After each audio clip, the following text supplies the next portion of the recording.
Alam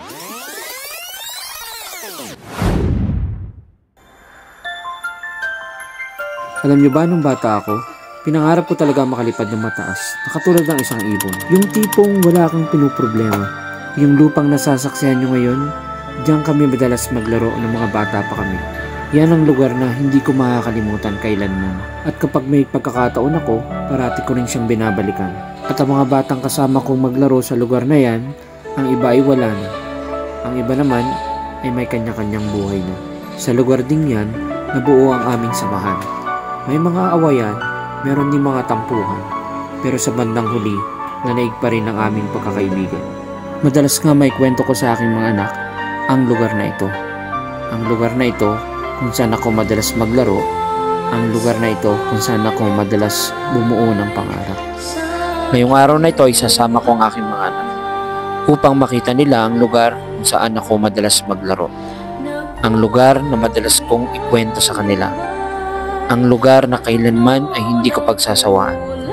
At ang lugar na lagi kong babalik-balikan. Yan ang Tagaytay.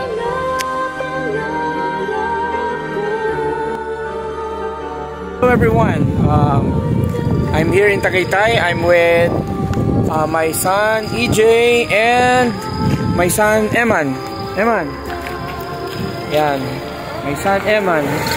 Yan, how are you? Both of you. How's your experience in Tagaytay?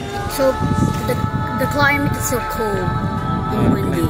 Windy. And how's the location? It's clean, it's good. It's clean than my old house.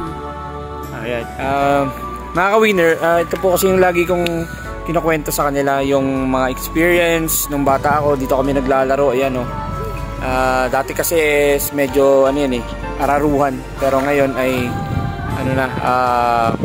pinyahan. Windy. What's experience? Location? How's the people?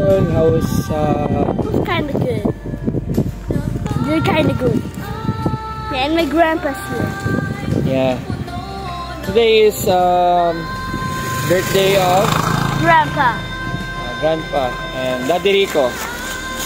Yan, welcome. At mag-enjoy po tayo sa journey natin dito sa Tagaytay. Eman, come here. Alright, so let's both eat!